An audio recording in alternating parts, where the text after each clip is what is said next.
Hello, good morning, good afternoon, good evening. Welcome to this breakout session at the SOSV Climate Tech Summit. Today was the second day of the main stage sessions of Climate Tech Summit.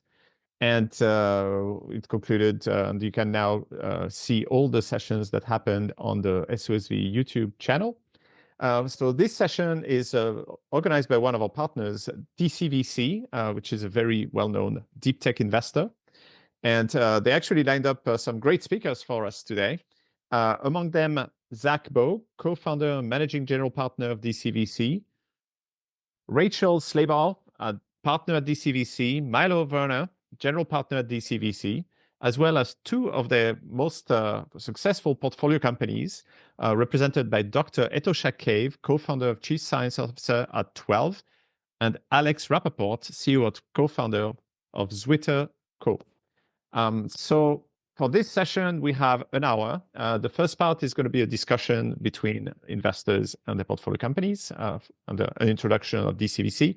And we'll have time for some questions in the second part. So to ask those questions, you can go to the Q&A tab at the bottom of the page and ask questions there. Please do not post self-promotional things and LinkedIn profiles. Those will be deleted. So that's it for now. And now I'll leave the stage to Zach Bogue and his team for this session. Welcome, Zach, and welcome, everybody. Hi, everyone.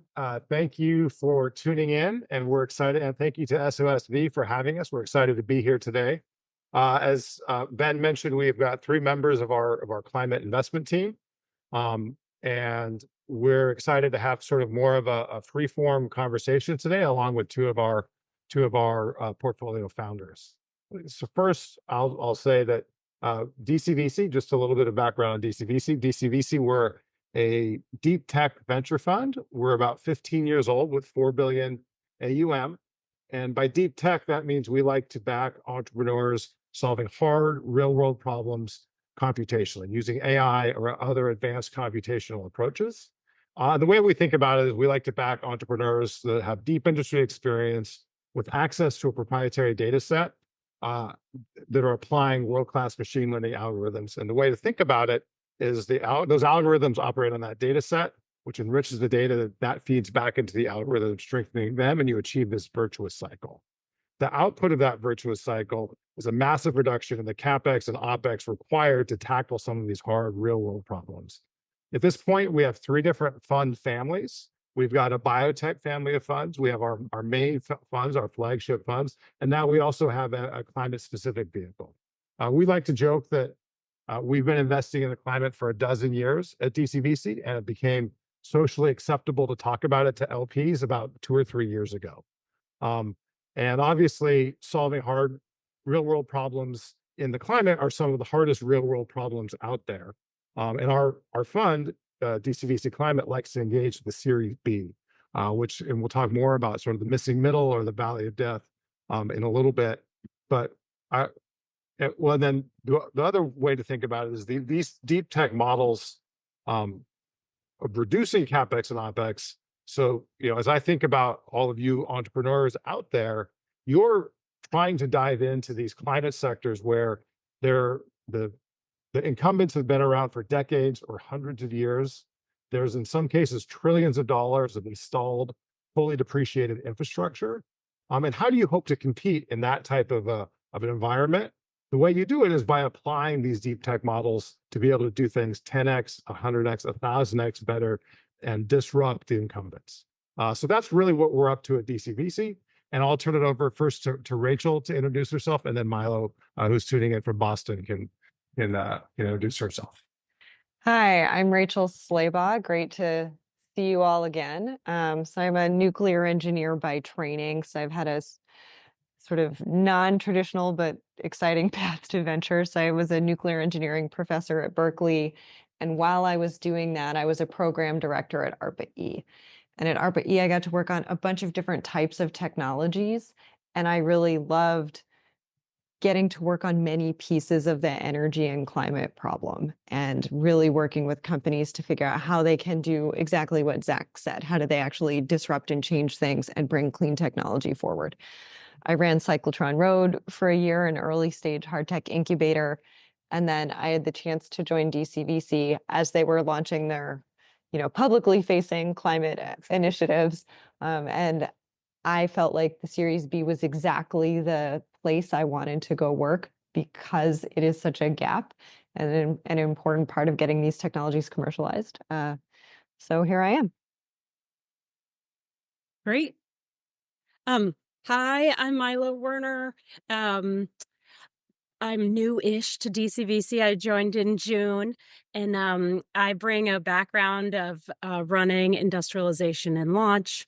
I spent a decade between Tesla and Fitbit, and ran all operational launch for Tesla, everything from Model S powertrain to the full vehicle to Model X, and all the pieces that go in between there. And at Fitbit, I spent a ton of time over in China running new product introduction for them, launching 4 factories for them, going from full manual assembly to full automation. And so my love is the industrialization phase, and I'm thrilled to bring that knowledge and skill set to the founders that we support. That's me. Terrific. And we have Dr. Etosha Cave from our portfolio company 12. And Etosha, are you on? Yeah. I'm Oh, here. great. Yeah. So could you, as the co-founder and CSO at 12, could you just give a quick intro of yourself as well as sort of the high level magic that 12 makes happen? Yeah, absolutely. Really excited to be here. Thanks for the invitation. And yeah, I'm co-founder and chief science officer at 12. And my background is in electrocatalysis and electrochemistry. I was doing a graduate work at Stanford, doing my PhD in a lab of Tom Jaramillo. And I remember very distinctly getting a invite on my calendar one day to go out for coffee with my advisor. And he basically, after buying me coffee, said, "Look, you're next in line to graduate. What are you going to do next?" And the first question that came to mind for me is like, how do I continue to work on this research and bring it to industry in a way that's with high velocity, that's very streamlined and very focused. Unlike the distributed focus you have in academia, I really wanted to really drive this technology forward and do it in a very systematic way.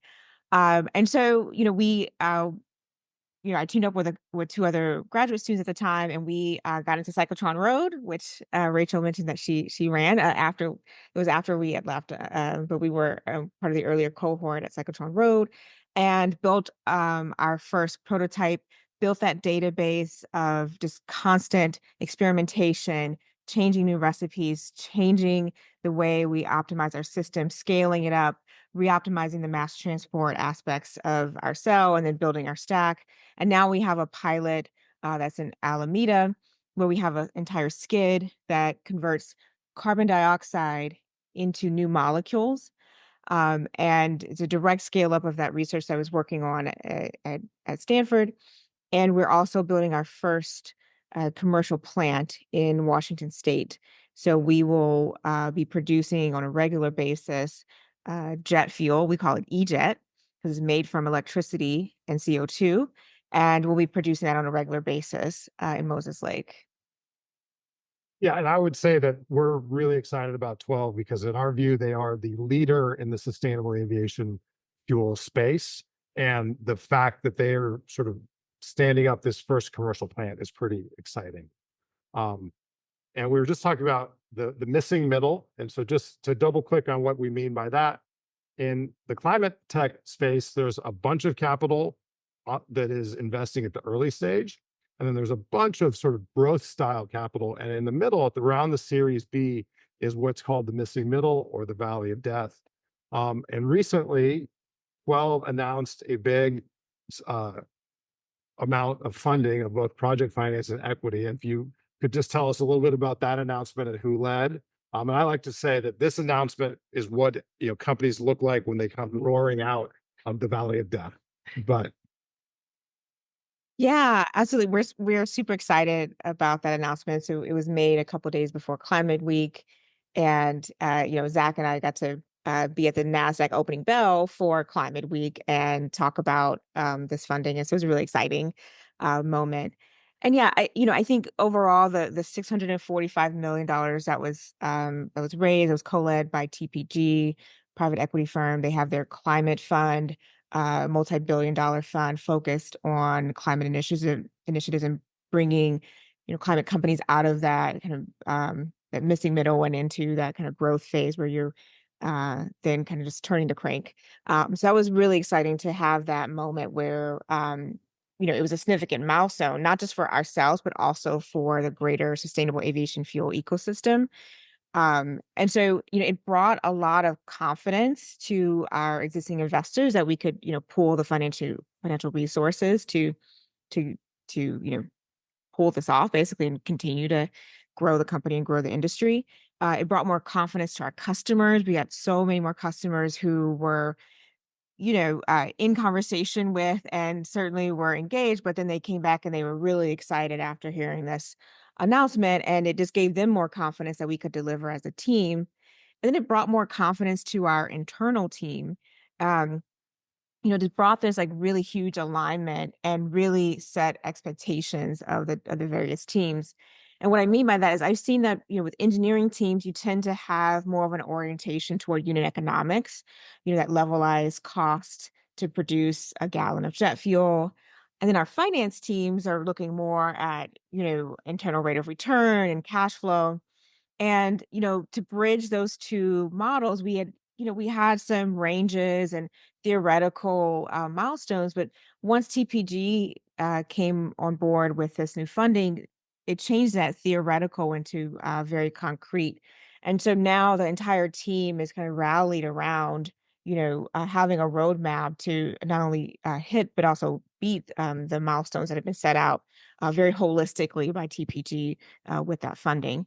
And so, we're super excited about, achieving more milestones that we need to hit to continue to kind of grow this, again, not only the company, but also the industry.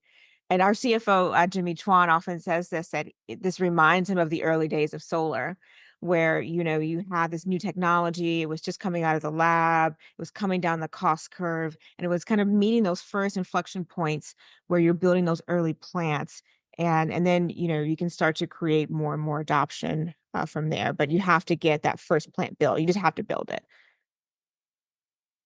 Yeah, that's great. And one of the things that we really like at DCVC Climate is drop-in replacements, right? And this is sort of one of the issues facing the aviation industry is it's obviously very carbon intensive on a per individual user basis.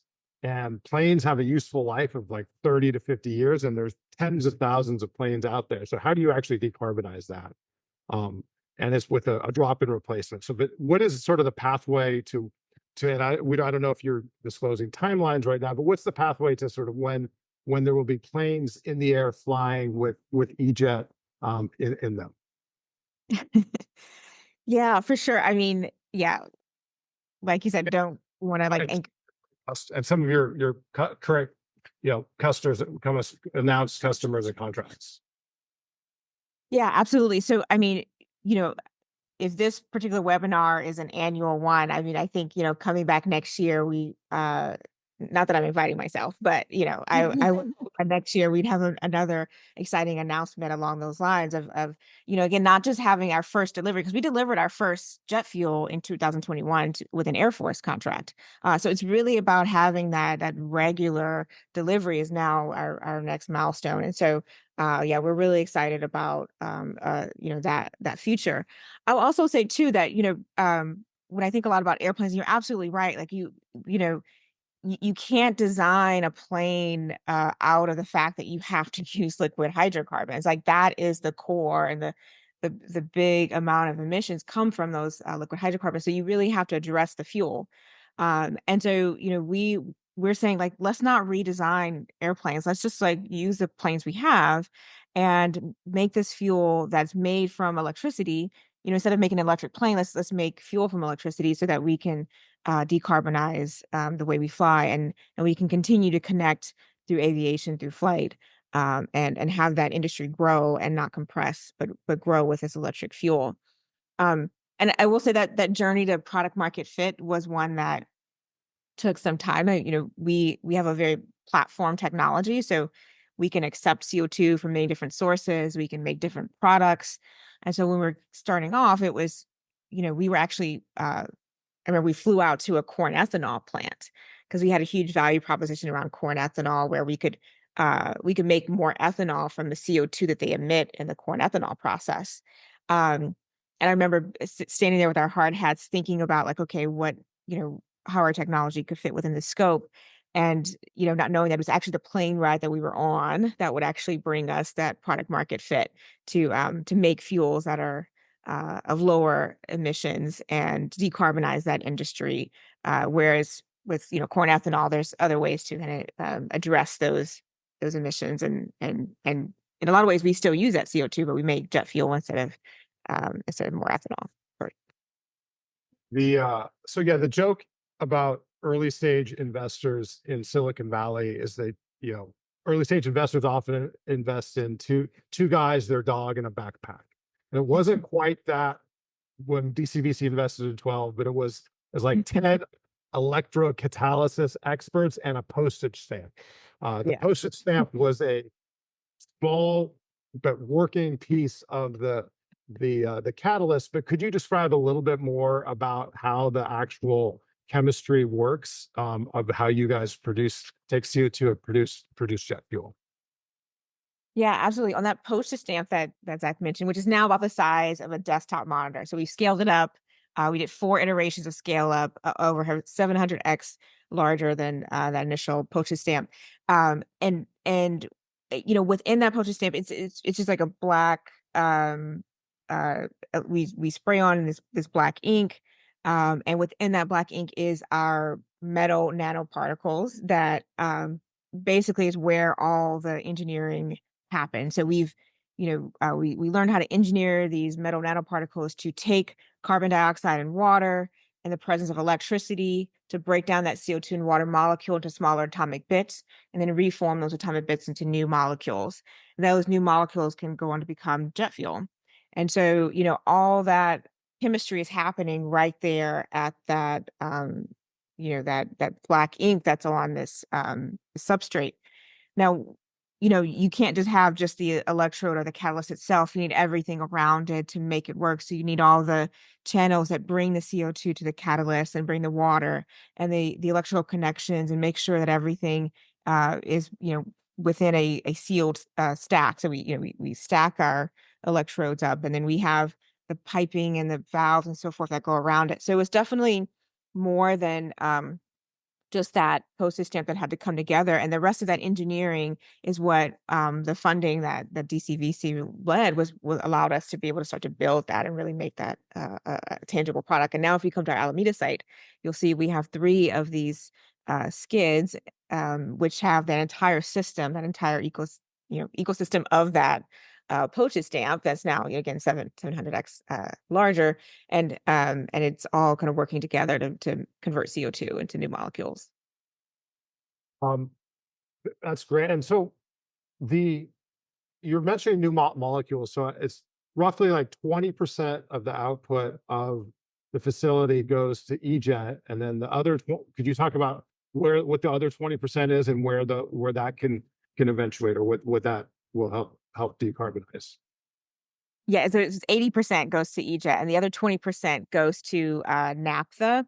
And naphtha is a hydrocarbon blend that is used to make different consumer products. So probably like a handful of the products that are in the room that you all are in the room that everyone's in is made by this hydrocarbon blend. And so we again can start to decarbonize the products that we use and love every day. And right now, over 95% of the products that we use and love are made from petroleum. And so we can make those same products from CO2 from the air, from emission sources. And it's the same materials, again, same properties, but it's just a lower carbon footprint.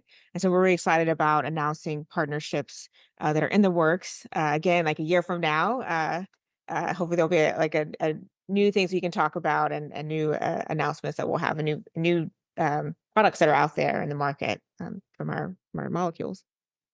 Awesome. Thank you, Etosha. And if you can hang out, we're going to have sort of a little bit more of a conversation in a little bit. Sure. with- Yeah, I'll be. Great. And one of the things we're going to ask about is, you've mentioned electricity a few times, and where is this electricity coming from, which is kind of a hot topic, but we'll discuss that later. But now we have Alex Rappaport from ZwitterCo that Rachel is going to introduce. Yeah, Alex, thank you so much for joining us. It would be great if you can just take a couple minutes and introduce yourself and a brief overview of ZwitterCo and what you do. And then I have a couple of questions we can go back and forth. And just thanks so much for being here. Absolutely. With you. Just a quick AV. You guys can hear and see me. I'm unintentionally on mobile here, but want to make sure that everything still comes through clear. We can hear and see you, and we are glad you made it. Thanks for overcoming Excellent. IT or transportation challenges you're facing.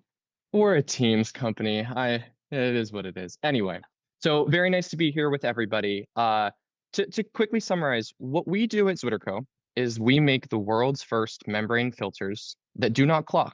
And so they're able to treat and enable reuse of some of the world's most challenging industrial wastewaters.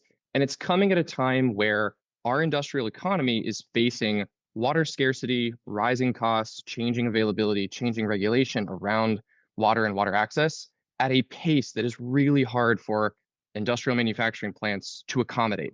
And so what we're helping to do is provide tools that profitably and reliably give them a path to clean water with tools that basically don't have the failure mode, the clogging or the downtime or the maintenance or the economic challenges that membranes have otherwise had for the last 50 years. And this gives us a chance to go to food producers, fuel producers, waste management producers, and help them think about a whole new way to manage these challenging streams and create new clean water sources from unconventional water resources.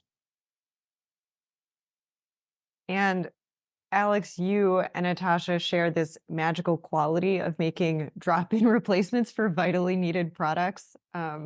So we'll get into the science behind your membranes in a second, but how important is it that you can make your products for the industry today and sort of meet them where they are? How is that factored into your choices and your attraction? It's massive. And this is it's very timely for us. So when we first came to market, the first kind of membrane that we had ever fully commercialized was a really powerful tool, but the applications that were most powerful were in spaces where no one had ever seen a membrane before, which meant you had to invest in a lot of new infrastructure to be able to try to gain that kind of treatment and those water reuse or product valorization outcomes.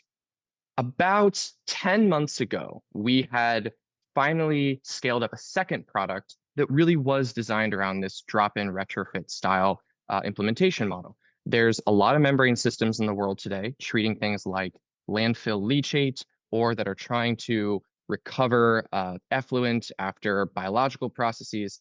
And we've found that by having a drop-in replacement tool, we get to do three things.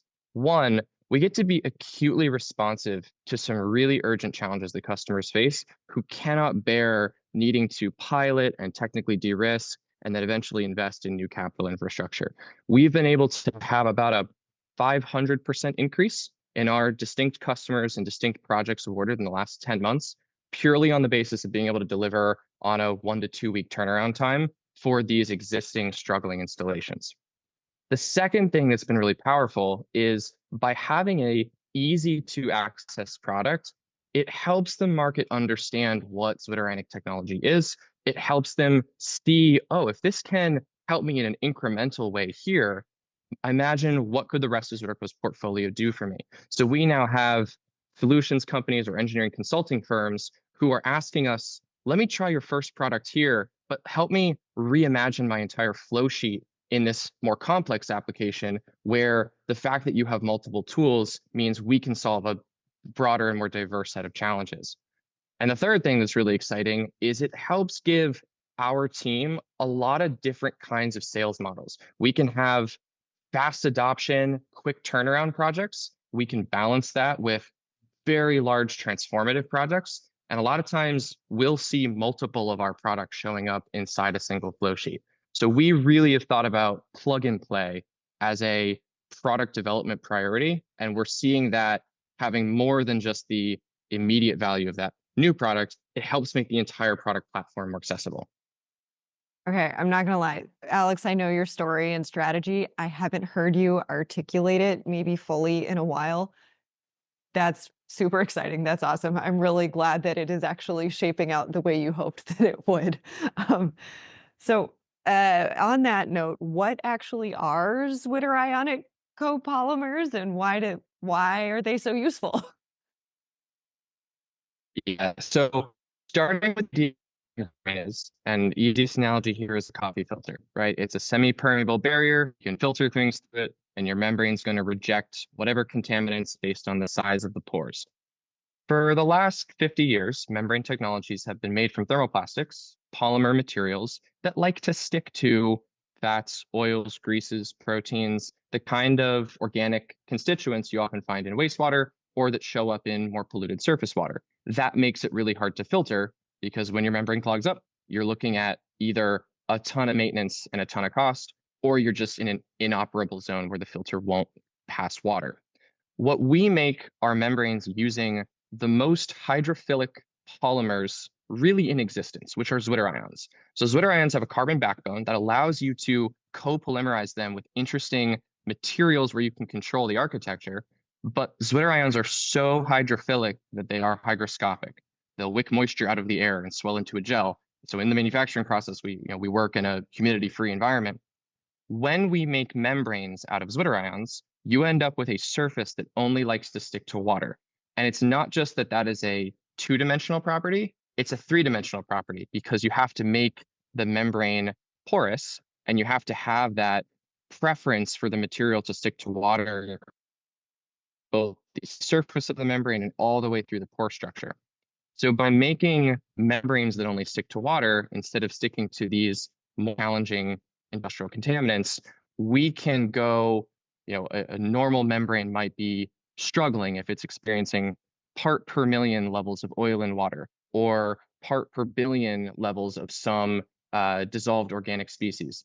We'll take water that's like 10% oil in water and have no trouble cleaning the membrane, recovering it, and having that product last for 3, 4, 5 years in continuous operation. Okay, that is amazing. I'm glad that you found that and are applying it in this industry because water scarcity is just becoming more real and quite frankly scary, and I think faster than people were expecting. So, what are your customers and prospective customers telling you about demand? How is this, sort of adaptation piece of climate change driving business? So there's the little instances that are localized to specific customers and specific plants in areas that may be experiencing more rapidly changing water costs. And then there's the big, titanic, almost hard to wrap your hands around watershed level or ecosystem level events that major companies are trying to adapt to. And we really see the driver of the technology coming from both. So some examples of some of the more localized issues. We have a bioprocessor in Mexico City who is folks have been watching the aquifer underneath Mexico City. It's depleting at twice the rate of replenishment, and the entire city is sinking. Is having restricted for the amount of water that they to manufacturers in those applications. We are helping them recycle their wastewater so that they can increase throughput, increase production, because they have no other means to access clean water for sanitization and for fermentation. We have a meat and poultry facility in the Midwest, on-site wells that are all running dry, and they would have to truck in about 2 million gallons a day of water once those wells can no longer give them the cleaning and sanitation fluid that they need. Being able to reuse water on site means they might have decades before they would ever need to access a new source. So these sort of customer instances are helping drive, the proposals. When folks are asking for wastewater treatment, you always see at least a fractional water reuse requirement as part of the demand. And that's a really new phenomenon. Even 5 or 10 years ago, if you were looking at wastewater infrastructure projects, water reuse was maybe Pepsi is being avant-garde and trying to hit a CSR target. But now I can't remember the last time we heard about an issue where someone wasn't at least asking to get the low-hanging fruit of water reuse. So span that out now, where you have entire regions like the Southwest United States, or you have the northwestern coast of Africa, where you're seeing like day zero level events showing up in major cities, and you're having water resources that folks are projecting might not be able to supply concrete or Yeah. Oh, Alex, we're starting to lose you. needs, and you have creating an incredible, whether it's advanced desal, whether still Okay. audio poor. We got you back. Now We got it's you on? back. All right. What was the last part of that you heard? I would just keep rolling. Yeah. All right. So generally, you're seeing countries and the key corporate entities that are driving economic growth in these water-stressed regions collaborating on deployment of much larger sums of capital, billions of dollars of infrastructure, to try to shore up water resources for a longer time. We see that in desal. That's why desal is growing so precipitously. We see that in large wastewater projects. And so it's these sort of twofold areas. You have discrete, localized needs from customers, and you have almost geopolitical stress that is saying we need to work with our largest companies to figure out an entirely new water management strategy. Got it. Well, Alex, we're going to make the same request of you. Thanks so much for coming and chatting with us so far. And if you can stick around, we're about to have a conversation with Milo about manufacturing, and you and Etosha are both actively doing manufacturing. So, and I'd say, just to transition to Milo, we talked about the deep tech models earlier that allow entrepreneurs to have these CapEx light ways of trying to disrupt sectors. But ultimately, if you're solving a hard problem in the climate, you're ultimately needing to put steel in the ground, put electrons on the grid, put water back into the system.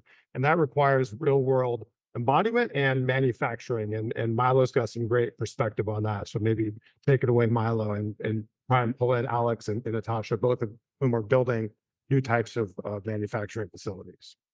Yeah, thank you. Okay, just to kick off this conversation, we're seeing two major trends that are driving kind of this move to industrialization of advanced technologies in the United States. The first trend that we're seeing is that there is immense amount of technology coming out of the academic institutions, and buoyed by the recent bubble in equity, have been commercialized into companies, have gone through pilot, and are now ready for industrialization. On the other side, the other tailwind that we're seeing is this kind of transformation of the global supply chains from globally centralized to decentralized regionalizing. And what we're seeing is, after COVID, there was massive breaks and disruptions within our supply chain, as I'm sure everybody saw. And and many companies just decided to onshore a lot of their manufacturing work. So in the United States, we're tracking about 800 companies that are building factories domestically, and 140 of those are young, climate-focused companies kind of coming into fruition. So it's a really exciting time. And I would say 12 and ZwitterCo are right in step and commercializing some amazing technology. Maybe I could ask Etosha if you could just tell us, how did you decide to build your own product? Why didn't you look overseas? Or, how did you decide to build your own product? Maybe you could just start with that. Yeah, absolutely. It was definitely an evolution. I mean, when we started off, we had this, this postage stamp that we grew into the size of a desktop monitor. It was our core technology called a membrane electrode assembly. the core electrode where the catalyst lies, and it's a very analogous component to existing water electrolyzers. So we actually over the course of our first 4 to 5 years built up a relationship with a manufacturer of water electrolyzers, and we were working with them to integrate our electrode into their system. We actually built our first um, you know, really like truly integrated system. It looked, and it was about the size of a dishwasher, and we built that with that manufacturing partner. And what we slowly started to realize was that over time, like that manufacturing partner had different priorities. They got acquired by a overseas company, and we sort of noticed they would like um, take longer and longer to get um, you know get time with their engineers, or to design do the next iteration of design, or integrate suggestions we had on how to make the system better. And at the end of the day, we just weren't their top priority. They had their own customers and their own priorities that they were addressing. And so we realized that to order to go fast and to make sure that we can can climb out of this first valley of death that we were in, of like making our first system and building our first products and delivering our first set of fuels, that we needed to bring a lot of that in house. And so we've done that, and we again, through financing, we're able to have the resources to build our own stack, build our own system, and we've brought that in house here in Alameda. We have our pilot line, and so now we're we got the 38C or 40C from the Inflation Reduction Act, which is another huge piece of legislation that really impacted the ability to manufacture. I mean, they've given a lot of investment credits, and we were a recipient of one of them to build out our whole manufacturing. So we're really excited about that. Oh, that's cool. I love that. I love that that you initially started to work with a partner and then decided that in order to get those turns on and iterations that you needed to do it yourself. I think it's a great lesson. Alex, could you just talk a little bit about how you decided to do your own manufacturing? Yeah, absolutely. And everything that Etosha just said about how do you control your destiny in the scale up is a perfect translation for us. Membranes are really scalable art. Once you have the infrastructure, you can make tens of miles a day production once it's there. But if you're a little baby company and you don't have the resources, or you don't have the leverage to be able to get access to larger production lines, it's a big challenge to get to your first set of commercial scale up. We did it painfully. It took us a couple of years working with existing contract manufacturers. And the path that got us our first product to market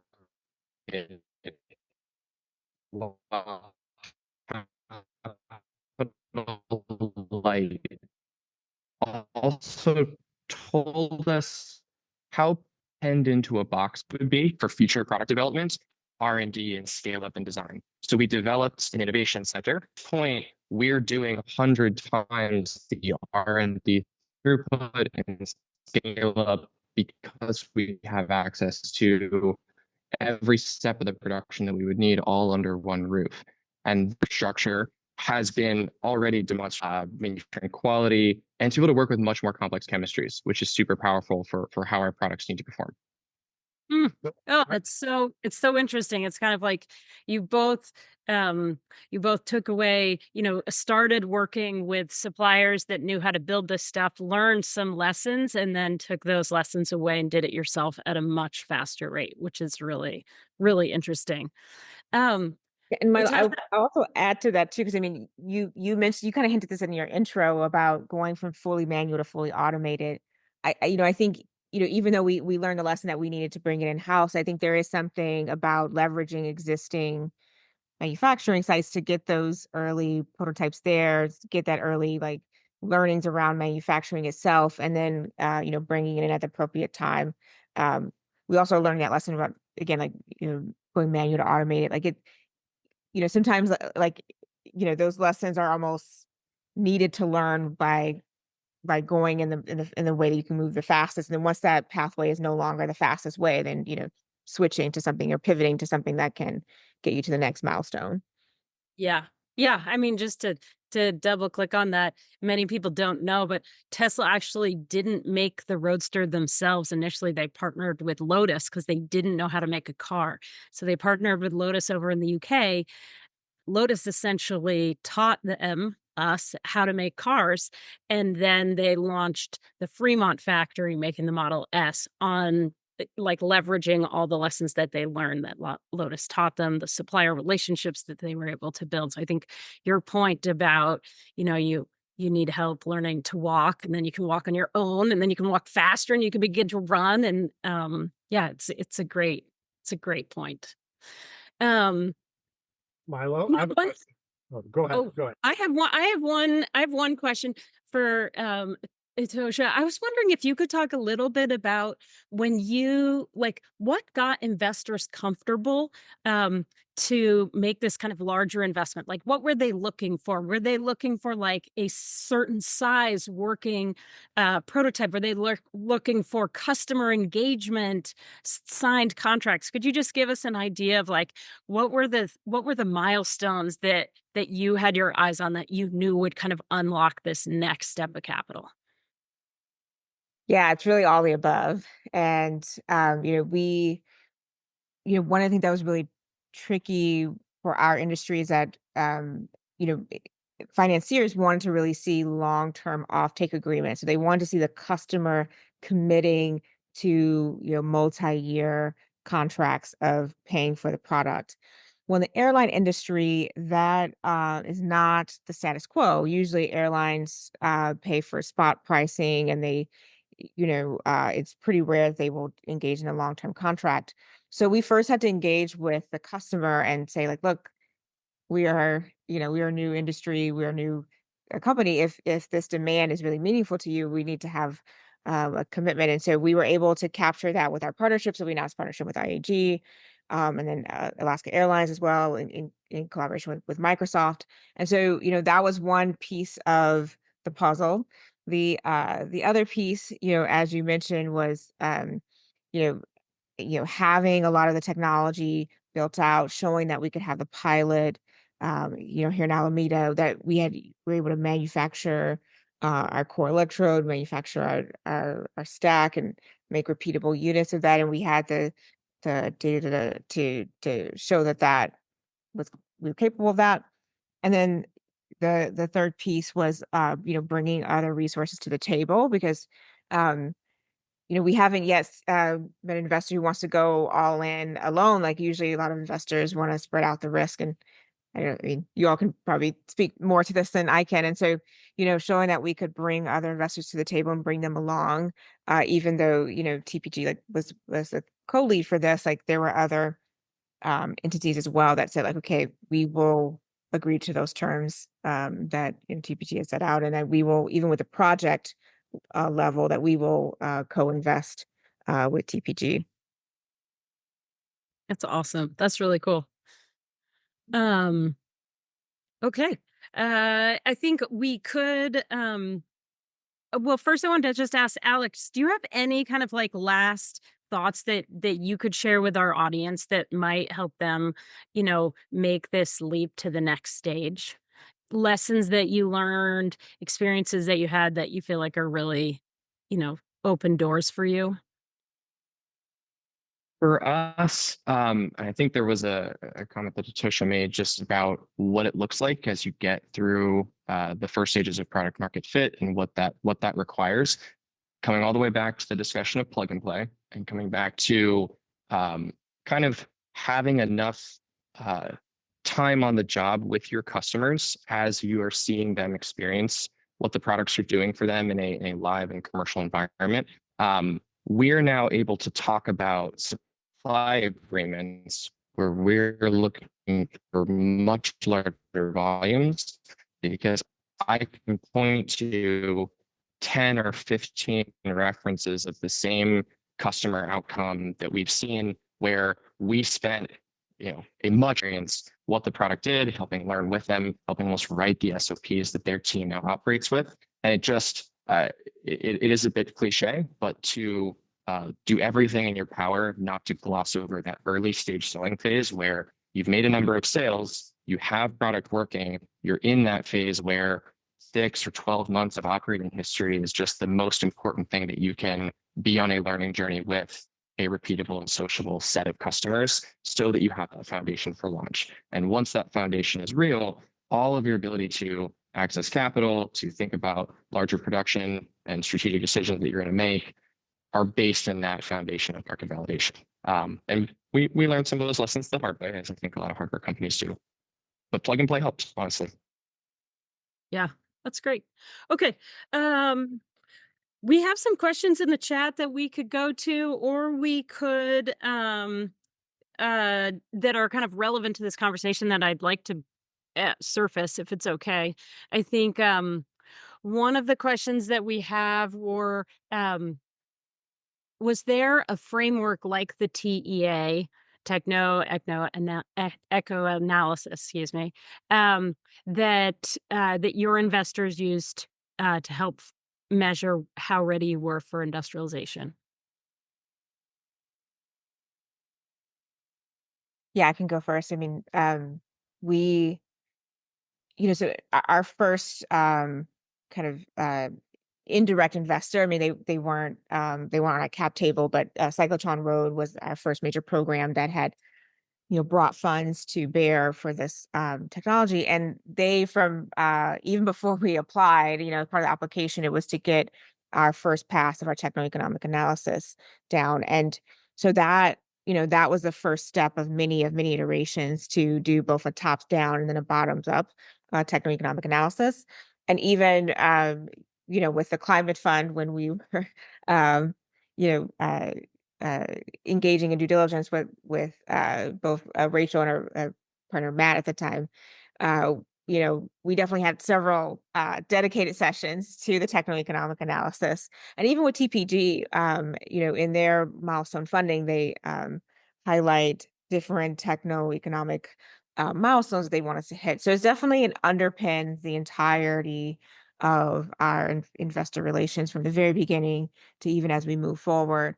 And quite frankly, it's a North Star too for our team and especially for our engineering team, because it is the bridge that connects that, financial world to the engineering world.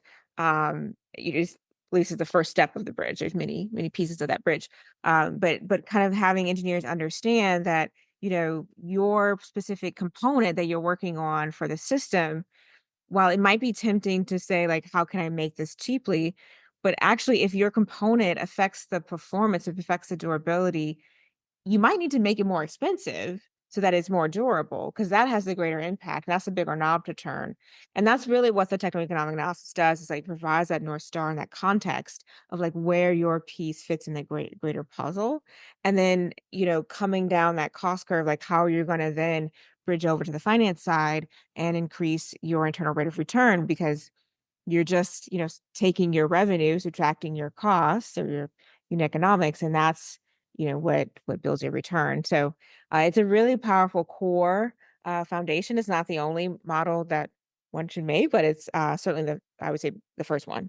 And it was definitely used as like a minimum viable product for us when we didn't have a prototype and we, didn't have that postage stamp. We just had our techno-economic analysis. Yeah. Yeah. That's great. Okay. I want to be cognizant of time here. We've got about 10 minutes left. We have a few questions for Zach and Rachel in the chat. And I want to be incredibly thankful for Etosha and Alex for joining us in this conversation. You couldn't see it in the chat, but there were many questions that we answered. People were very excited to hear from you. And so just want to thank you for sharing your insights. There certainly was just a massive amount of interest in the community, hearing what you had to say and how you've made it this far. So thank you. Okay, Zach, you're first up. Given your extensive experience at DCVC and quantum and the latest advancements in quantum computing and AI, how do you see these technologies impacting the development and scalability of deep tech solutions? Well, I think the way we look at it is that sort of advanced computational approaches is sort of the sine qua non for a deep tech model. You really need to be using compute in a clever way in order to reduce the CapEx and OpEx required. And obviously, as quantum computing comes online over the next handful of decades, it just sort of increases your ability to do that. And obviously, with the sort of the boom in AI right now, we're seeing just remarkable advancements. We saw in one of my companies, we saw a 50-person team get replaced entirely by AI internally, and actually produces a better work product. So there's real advancement happening in those sectors, and that's obviously being driven by these breakthroughs. That's cool. That's really cool. Yeah. Rachel, for you, a question that came through the chat was, with your background in nuclear engineering and your work at ARPA-E, how do you think the latest developments in nuclear microreactors and AI integration are going to contribute to a more sustainable and efficient energy solution? Oh, And I feel like, oh, go ahead. there was the second part, both on Earth and in space. Okay. I'm only going to take the first one. I mean, I'll answer it a little bit, but it's a great question, and maybe leading the witness a little bit. But I mean, Zach and I were just talking about this, that nuclear has been this workhorse of clean energy for a long time that was somewhere between neglected and disparaged. And 4 or 5 years ago, as people started doing the math on climate science, nuclear started to become a bit more accepted as a real solution, and people realized, oh, we probably need to use and maybe even expand this tool. And so that has been happening in the background. And then this real sort of like hitting the actual up curve of load growth is starting to pull that forward really dramatically, and perhaps faster than the nuclear industry was anticipating. And so, we've seen these announcements, Microsoft, Google, Amazon, they're the Pokemons, right? Everybody's getting one, nuclear reactors. And I think this is really exciting. And it's the kind of demand signal that we need. That, it was a huge deal that Google put out an order book that is big enough to get enough manufacturing numbers to hit those unit economics, right? And so that's what gets us over the line on these products. And so DCVC, as you know, has invested in nuclear companies in the past, and we're seeing this same effect for them, where the demand is so powerful, it's really pulling forward their ability to get to unit economics and really viable products more rapidly. Yeah. So just building on that, and it's kind of a follow-on question for Etosha. With the massive scale in electricity demand from the hyperscalers that Rachel referenced is really just causing just craziness out there in the electricity markets. How is 12 finding your ability to compete with the hyperscalers to procure power for your current and future facilities that you're looking at siting, Etosha?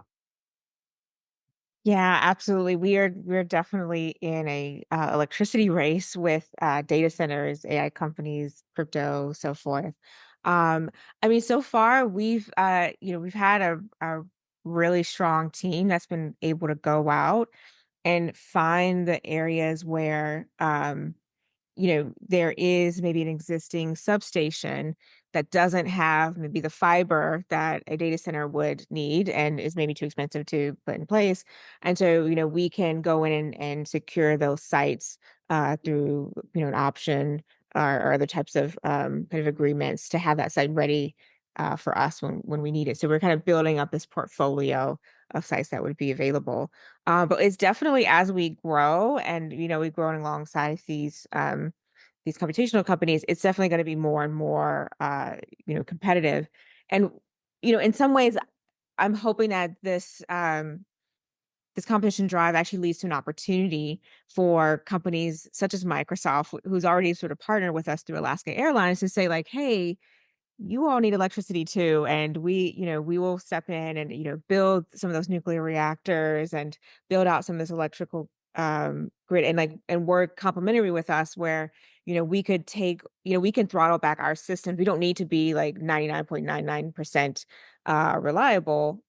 We can like shut down or we can throttle back. So, for some of that surplus electricity that comes from solar and wind, for example, where you have sunshine during the day, but you don't need necessarily all of that electricity. Like we can take on that surplus and we can throttle up, and then at night and throttle down. So um, I think there'll be a lot of really creative ways we can really work together with data centers that have just different needs, and we can find the places where they it's too expensive for them to go, and also we could work side by side with them and share in this electricity production and share in this dynamicness of the electricity. Yeah. It's really, and I mean, it's a very exciting time. There's just a lot happening. It's great. Um, okay, we don't have too many more questions in the chat. We could end on a high note, and just I think it'd be great to hear from everyone when they started first deciding what made them first decide that they wanted to work on climate. This is like one sentence. Don't give me your life story. Alex, do you want to go first? I drowned on the Potomac River as a river raft guide, and water was my calling there ever after. I love it. I love it. Rachel, do you want to go next? Yeah, I knew I cared about climate ever since I was a little kid. I don't remember like the moment it started, but like in third grade, I wrote a letter to the editor about recycling. Like it's just, I've always been this way. That's so cool. Dr. Etosha, you want to tell us what turned the screw for you to change your life's direction to climate? Yeah, I definitely have childhood memories of designing new and cleaner plants that I thought could make electricity without the emissions. But I think really just being in graduate school and being able to dive deep and focus on research that I came to love, I think really made it real for me that I could work in this area and continue to have an impact. Cool. Zach, as one of the longest climate investors out there, could you tell us what inspired you to start committing your life to solve climate change? I think, growing up in Colorado as a kid, it was, that's just sort of part of the culture, the outdoors and the climate. And then I studied environmental science in college, and the really interesting tenor at the time, it was coming off of the Montreal Protocol. It just seemed like a very soluble problem. We're like, all right, we're just going to stop at 350 parts per million CO2. It's no problem. And it's just crazy that we didn't really perceive that it was actually on a much more accelerating track than decelerating at that time. Yeah, that's great. Yeah. Just speaking from my experience, I went to University of Vermont. I studied engineering, environmental, and civil engineering. And after learning about all the CO2 emissions and the impacts they had on the climate, and being a lifelong lover of skiing, I realized that I wanted to leave my kids with a better planet. So that's what inspired me. With that, we're pretty much at time, and I think we should call it a wrap. And just thank you for everyone for dialing in. It's been a really fun hour. Thanks, Thank you so everyone. much, everybody. Thanks so It much. was a great session. So just quick service announcement. So thanks to all our panelists for great insights on very inspiring stories. Thanks to our audience for their questions as well. We have a few more breakout sessions going on tomorrow, and as well as our matchmaking event going on virtually the whole week between founders and investors. We have over 1,000 startups signed up to that matchmaking event and over 700 investors. So there's only one day left until tomorrow night, but it can still be very valuable for you to join and take a look at the list of investors, the list of startups for deal flow, for a good match, either this week or in the coming future. That's it for us. Thank you very much, and I wish everyone a great day. Thanks, everyone.